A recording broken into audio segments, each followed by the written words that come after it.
2004 में मनमोहन सिंह खुद प्रधानमंत्री, हमारे पास केवल 15 दिन का पैसा। आईएमएफ के पास लोन मांगने गए, जिस देश के पास केवल 15 दिन का पैसा बचा था, आज वो दुनिया का तीसरा बड़ा देश हो गया। बात मनमोहन सिंह की आएगी ना, कोई आलोचना नहीं करता, क्योंकि बहुत एहसान है उनका हमारे ऊपर। नौसेना दौड़ के गई, मिसाइल कहाँ से खरीदेंगे, थल सेना बंदूक का पैसा, तो उसके बाद जो देश को संभाले ना। अगर खरीदारी की बात आएगी तो सबसे ज्यादा चाइना के लोग सामान खरीद के रख लेंगे, उसके बाद अमेरिका, उसके बाद भारत, और ये हम लोग 2010 से हैं तीसरे नंबर पे। अब समझिए ध्यान से, हम पीपीपी के मामले में कितने नंबर पे हैं? हाँ, कितने नंबर पे हैं? तीसरा नंबर पे हैं। चौथा नंबर पे हैं? तीसरा नंबर पे हैं। और ये हम लोग 2010 से ही। अब समझिएगा ध्यान से, हम पीपीपी के मामले में 1991 में हमारे पास केवल 15 दिन का पैसा था। सोचिए दुर्दशा, पाकिस्तान से बुरी हालत। हम लोग आज कैसे हंसते हैं कि आटा खरीद रहा है, ये खरीद रहा है। श्रीलंका बैंकरप्ट हो गया, श्रीलंका के पास भी 40 दिन का पैसा, पाकिस्तान के पास अभी भी 150 दिन जी सकता है, 3-4 महीने खींच लेगा। आईएमएफ का लोन लेके समझ में आ गया कि नहीं? हम लोग भी आईएमएफ के पास गए थे। पीवी नरसिम्हा राव उस समय प्रधानमंत्री, और मनमोहन सिंह जो थे ना आरबीआई के गवर्नर थे। नरसिम्हा राव ने कहा कि आप गवर्नर से छोड़िए, वहां पे आइए, हम आपको वित्त मंत्री बनाते हैं।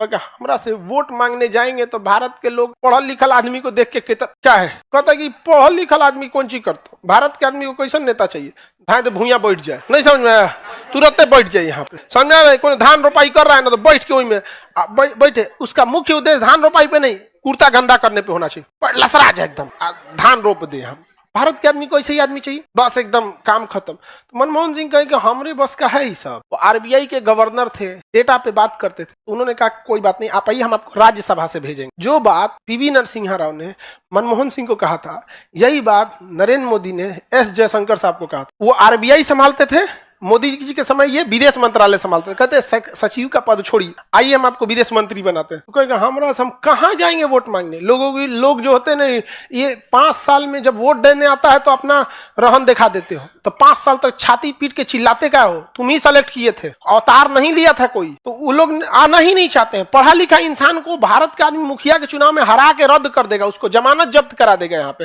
कहीं का रह नहीं जाएगा। वो एपीजे अब्दुल कलाम अगर डायरेक्ट चुनाव में उतरते तो हरा देता सब। अरे ये कौन सी करते हो यहाँ पे, परमाणु बम के का जरूरत खेत में। तो नरसिम्हा राव ने वित्त मंत्री किसे बनाया था? मनमोहन सिंह। जब आप मंत्री हो जाते हैं ना, तब आपको सलाह लेने की जरूरत नहीं है। और एक तो पढ़े लिखे थे, आरबीआई के गवर्नर थे, उस समय के नोट पर इनका साइन था। अब तो पुराना हो गया ना 1990 का नोट। अब इनको दिया गया कि भैया 15 दिन का पैसा बचा है, अब क्या कीजिएगा? तो उन्होंने नया नियम लाया था, इसी इकोनॉमिक्स में पढ़ेंगे, LPG, liberalisation, privatisation, globalisation. IMF के पास लोन मांगने गए थे, और उसके बाद भारत का सोना गिरवी रखा गया था, और कुछ पैसे लेकर आए थे यहाँ पर, और उस पैसे से इन्होंने क्या किया? ग्लोबलाइजेशन किया, विदेशी कंपनियों को निमंत्रण दिया, नौकरी की संभावनाएं बढ़ाई गई, ऑयल बॉन्ड खरीदा गया, और बहुत सारी चीजों को किया गया, डिवैल्यूएशन ऑफ रुपया किया गया। और उसके बाद सुधारते सुधारते 10 साल लगे सुधारने में। तब तक 2004 में मनमोहन सिंह खुद प्रधानमंत्री हो गए। मनमोहन सिंह क्या हो गया? प्रधानमंत्री। अब तो पूरी की पूरी बागडोर इनके हाथ में आ गई। जिस देश के पास केवल 15 दिन का पैसा बचा था, आज वो दुनिया का तीसरा बड़ा देश हो गया है पीपीपी के मामले में। इसीलिए मनमोहन सिंह को कोई गाली नहीं देता।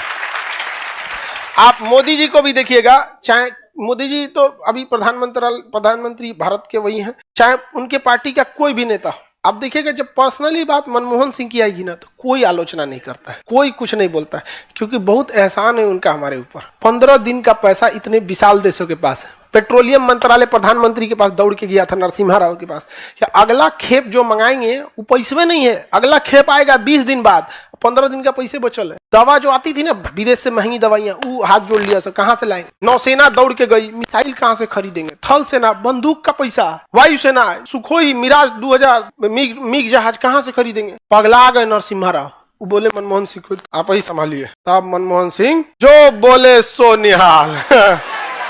तो उसके बाद जो देश को संभाले ना, आज देश की अर्थव्यवस्था तीसरे नंबर पर पीपीपी के मामले। जब मोदी जी को दिए कि अब देश की बागडोर आपके हाथ में है, तो मोदी जी देश को संभाले, और निर्मला सीतारमण जी के हाथ में अर्थव्यवस्था है, भारत की अर्थव्यवस्था। अब आगे क्या होता है हम लोग देखते हैं लोग। हालांकि हम लोग अगले 10-15 साल तक हम लोग 3rd नंबर पे ही रहने वाले हैं, क्योंकि दिक्कत ये नहीं कि मोदी जी के पास अर्थव्यवस्था की उतनी समझ नहीं है, ऐसा कोई रीजन नहीं है। इवन मनमोहन सिंह भी रहते ना, तो समझिए आगे कंपीट किससे करना है, चाइना और अमेरिका, क्योंकि जिससे जिससे लड़ना था तो लड़के निकाल दिए।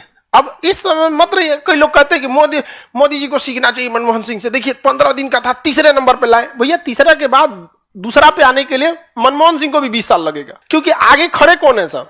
चाइना और अमेरिका, सुपर पावर है सब वहां पे। समझ आ रहा है कि नहीं आ रहा है? उनसे कौन लड़ पाएगा यहाँ पे? हालांकि मोदी जी अमेरिका को मतलब कमर कस लिए हैं इन्हों की नौटंकी दूर करने के लिए। ब्रिक्स देश अपनी करेंसी ला रहे हैं सब। जिस दिन ब्रिक्स करेंसी अच्छे तरह से सफल हो जाएगी, अमेरिका की अर्थव्यवस्था में 10 से 15% आराम से गिरावट आ जाएगा।